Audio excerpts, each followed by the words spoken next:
नमस्कार साथियों, मेरा नाम है अक्षय और आपका स्वागत है दृष्टि आईएएस चैनल की इस नए वीडियो में। हाल ही में हिमाचल प्रदेश ने सामाजिक न्याय की दिशा में एक बहुत इंपॉर्टेंट कदम उठाया है और इस कदम के हिस्से के तौर पर हिमाचल प्रदेश ने अपनी विधानसभा में एक विधेयक पारित किया, जिसके माध्यम से महिलाओं की, लड़कियों की विवाह की जो आयु है उसको 18 वर्ष से बढ़ा करके 21 वर्ष कर दिया गया। यानी कि हिमाचल प्रदेश की सरकार ने विवाह की आयु के मामले में लड़कों और लड़कियों के बीच में जो असमानता मौजूद थी, जो डिफरेंस मौजूद था, उस डिफरेंस को समाप्त कर दिया। हालांकि इस विधेयक को पारित होने और इस विधेयक के इम्प्लीमेंटेशन में अभी बहुत सारी चुनौतियां बाकी हैं।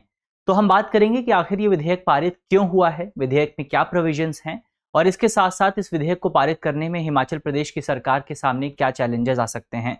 चलिए वीडियो की शुरुआत करते हैं और सबसे पहले एक बार वीडियो की रूपरेखा को समझ लिया जाए, यानी कि वीडियो में कौन कौन से इंपॉर्टेंट पॉइंट्स पर हम डिस्कशन करने वाले हैं। सबसे पहले बात करेंगे खबर को लेकर के, खबर पर देखेंगे, फिर विवाह की आयु क्यों बढ़ाई गई है, इसकी जरूरत क्या है, इसकी आवश्यकता क्या है, इस आवश्यकता पर भी बात करेंगे।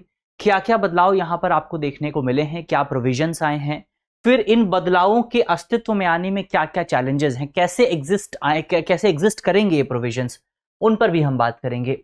और अंत में आपके लिए एक सवाल भी है, जिस सवाल का जवाब आपको कमेंट बॉक्स में देना है। इसके अलावा जो पूरा हमारा टॉपिक है आज का, वो जीएस पेपर 2 से जुड़ा हुआ है और आप इसे भारतीय राज्य व्यवस्था यानी कि इंडियन पॉलिटी के सेगमेंट से जोड़ करके देख सकते हैं।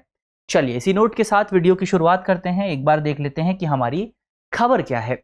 खबर की अगर आप बात करें तो खबर हम पहले भी देख चुके हैं कि हिमाचल प्रदेश की विधानसभा की ओर से, असेंबली की ओर से महिलाओं के लिए विवाह की जो न्यूनतम आयु है, जो मिनिमम एज है, उसको 18 साल से बढ़ा करके 21 साल कर दिया गया है। इससे संबंधित जो विधेयक है वो विधेयक पारित हो गया है। विधेयक का नाम क्या है?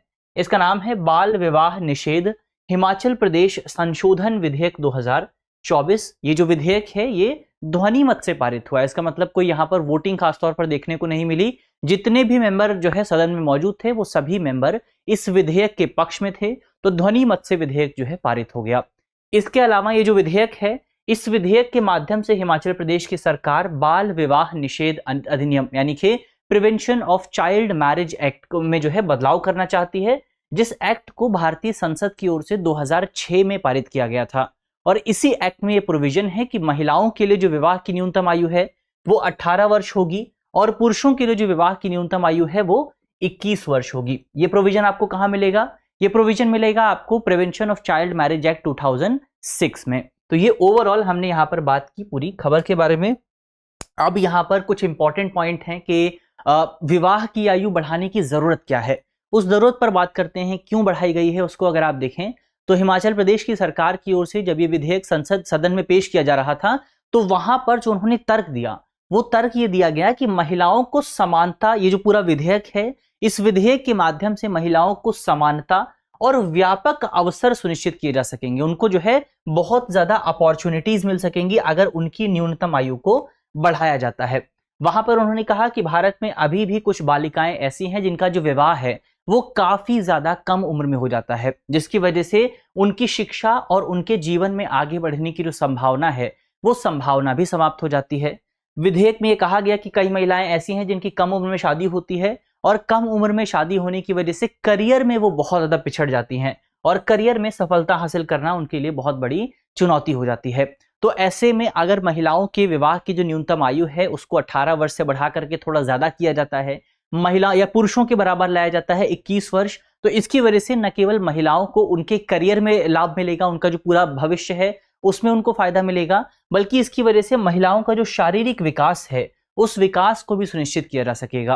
क्योंकि हिमाचल प्रदेश की सरकार ने बताया कि जब महिलाओं की कम उम्र में शादी हो जाती है तो कम उम्र में शादी होने और कम उम्र में प्रेग्नेंट होने की वजह से महिलाओं का जो शरीर है उस पर भी बहुत इंपैक्ट पड़ता है, बॉडी पर भी बहुत इंपैक्ट पड़ता है, फिजिकल कैपेसिटी पर इंपैक्ट पड़ता है।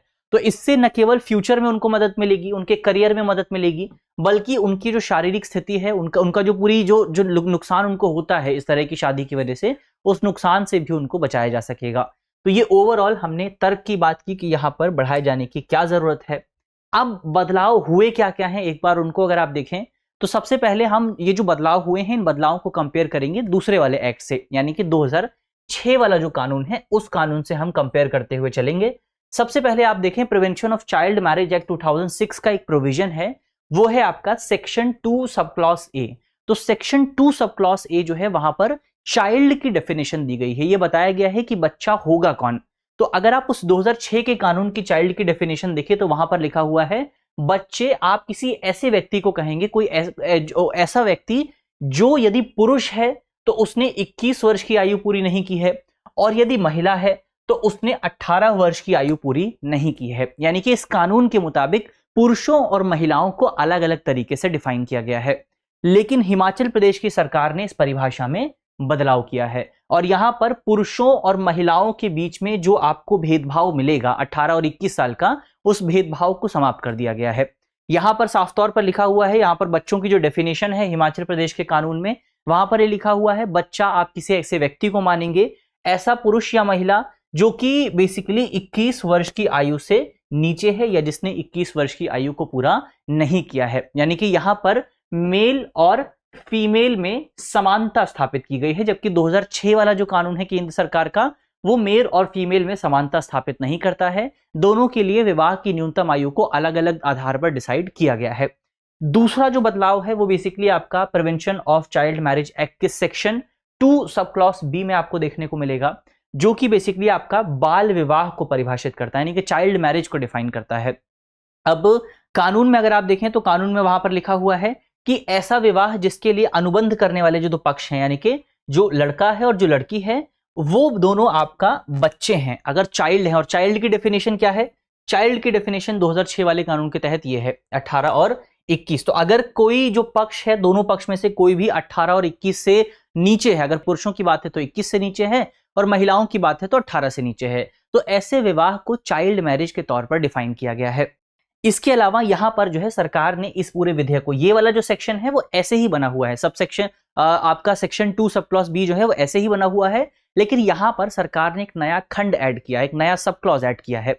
इस नए सब क्लॉज में बताया गया है कि ये वाला जो प्रोविजन है, कौन सा प्रोविजन? ये वाला जो प्रोविजन है आपका बाल विवाह वाला, ये प्रोविजन किसी भी अन्य कानून में निहित कोई भी जो धारणा है अगर उसके असंगत है तो उससे प्रिवेल करेगा, उससे ऊपर माना जाएगा और वो जो है आपका प्रभावी माना जाएगा। कोई भी कानून उसको काउंटर नहीं कर सकता है, और न केवल कानून उसको काउंटर नहीं कर सकता बल्कि अगर कोई प्रथा भी राज्य में मौजूद है जो कि इस कानून के खिलाफ जाती है तो वो प्रथा भी इस कानून को ओवरराइड नहीं कर पाएगी। ये जो प्रोविजन है ये सभी प्रोविजंस को ओवरराइड करेगा और राज्य में हर एक स्थिति में लागू होगा। तो ये नया प्रोविजन यहां पर आपको देखने को मिला है। इसके अलावा एक इंपॉर्टेंट प्रोविजन आपको और देखने को मिलेगा, और वो ये है कि अगर किसी बच्चे का विवाह जो है, किसी महिला या पुरुष का विवाह है, वो उसके मेजर होने से पहले ही कर दिया जाता है, तो उसको कितना समय मिलता है? पहले मिलता था आपका 2 साल। पहले जो 2 साल मिला करते थे 18 से, यानी कि पहले 20 वर्ष तक का समय मिला करता था। अपने महिलाओं के लिए खासतौर पर 20 वर्ष का समय मिला करता था।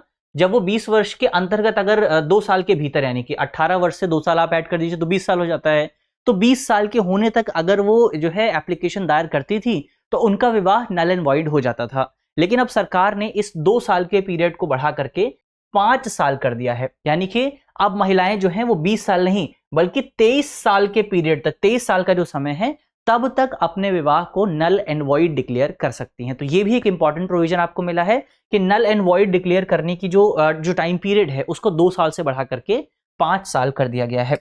अब यहां पर हम बात करते हैं कि ये जो प्रोविजन है, इस प्रोविजन को लागू करने में चैलेंज क्या है। सबसे पहले अगर आप बात करें भारतीय संविधान की, तो संविधान में आपको एक अनुसूची मिलेगी जिसका नाम है 7वीं अनुसूची, यानी कि 7th शेड्यूल। अब 7th शेड्यूल जो है उसमें 3 लिस्ट आपको मिलेंगी, लिस्ट 1, लिस्ट 2 और लिस्ट 3।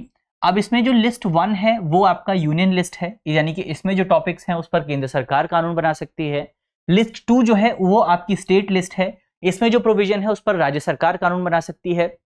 और लिस्ट 3 जो है उसको कहा जाता है कॉन्करेंट लिस्ट, यानी कि समवर्ती सूची, और समवर्ती सूची पर न केवल केंद्र सरकार कानून बना सकती है बल्कि राज्य सरकार भी कानून बना सकती है। तो समवर्ती सूची में जो विषय शामिल हैं उस पर केंद्र और राज्यों को दोनों को कानून पारित करने का अधिकार होता है। अब समवर्ती सूची की एक एंट्री है, एक उसमें टॉपिक है, उसको कहा जाता है प्रविष्टि 5, यानी कि एंट्री 5।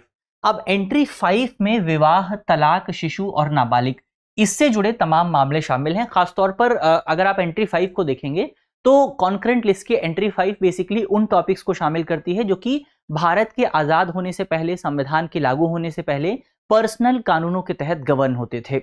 तो जैसे कि आपका विवाह का मामला हो गया, तलाक का मामला हो गया, गोद लेने का मामला हो गया, इनहेरिटेंस का मामला हो गया, ये पर्सनल कानून के तहत गवर्न होते थे।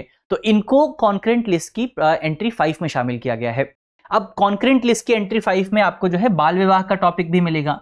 इसका मतलब यह है कि बाल विवाह के मामले में केंद्र और राज्य जो है दोनों ही कानून बना सकते हैं। अब केंद्र सरकार ने तो 2006 में कानून बनाया था। अब 2006 में केंद्र सरकार ने कानून बनाया था और अब हिमाचल प्रदेश की सरकार कानून बना रही है। और हिमाचल प्रदेश की सरकार के कानून पारित को जो है, जो विधेयक पारित हुआ है, उसको कानून मानने के लिए मुख्य तौर पर आपका अनुच्छेद 200 के तहत जो शर्तें शामिल की गई हैं, उन शर्तों को पूरा करना पड़ेगा। अब भारतीय संविधान का आर्टिकल 200 जो है वो ये कहता है कि अगर राज्य विधानसभा कोई भी कानून पारित करती है, तो कोई भी विधेयक पारित करती है, तो उस विधेयक को कानून बनने के लिए, उस विधेयक को अधिनियम बनने के लिए राज्य के राज्यपाल की अनुमति पड़ती है, राज्य के राज्यपाल की अनुमति की जरूरत पड़ती है। अब जब विधानसभा जो है कानून को पारित करती है, तो उसके बाद जो है विधेयक आपका राज्यपाल के पास जाता है। और जब विधेयक राज्यपाल के पास जाता है, तो राज्यपाल के पास 4 विकल्प मौजूद होते हैं। कौन कौन से?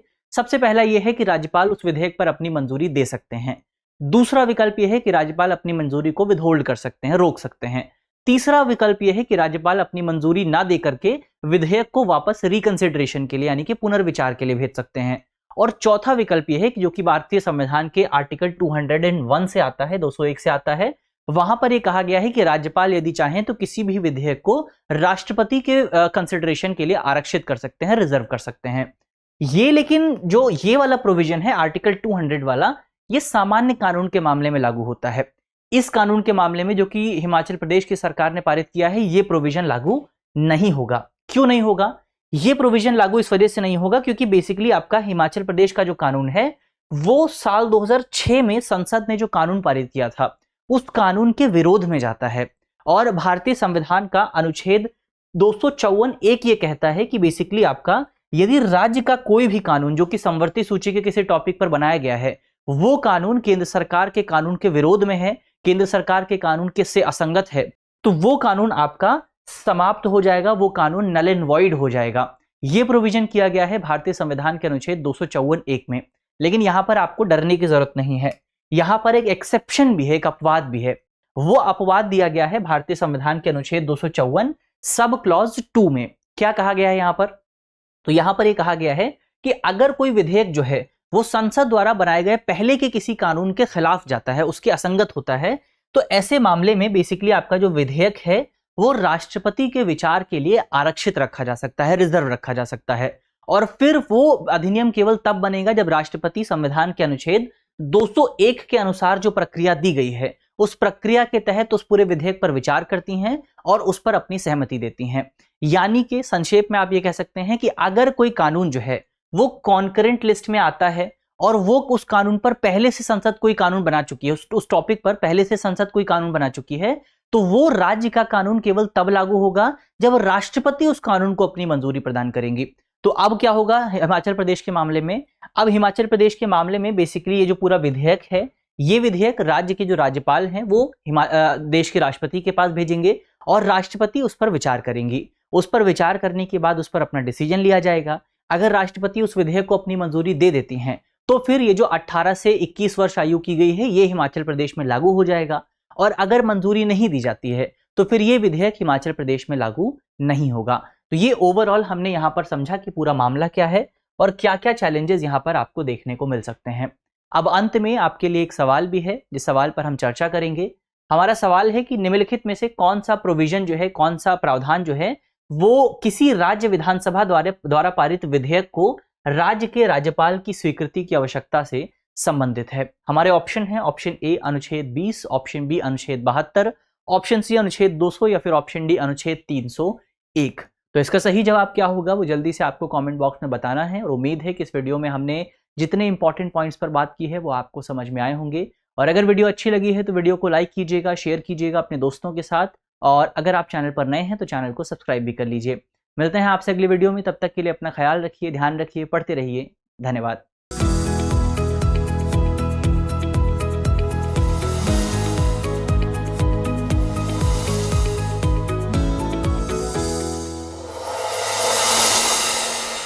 Dear viewers, अपने एग्ज़ाम की तैयारी को और बेहतर करने के लिए हमारे चैनल को लाइक, शेयर और सब्सक्राइब करना न भूलें।